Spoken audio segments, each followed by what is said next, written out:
Hi friends, welcome to my channel. In this video, I will tell you a simple recipe to grow your hair fast in 2 weeks. This mask will also give you a natural shine to your hair and leave your hair smooth and soft. If you are new to my channel, please click the subscribe button. Please give this video a big thumbs up and share it with your friends. Now let's get on to the video.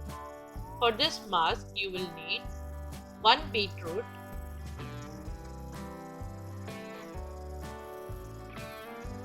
and 2 tablespoons of yogurt. Take the beetroot, cut it into small pieces and grind it to a smooth paste.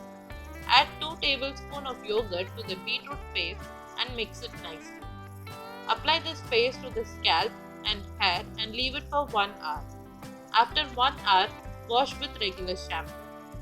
Repeat twice a week for best results. You will get strong, shiny and healthy hair in one wash.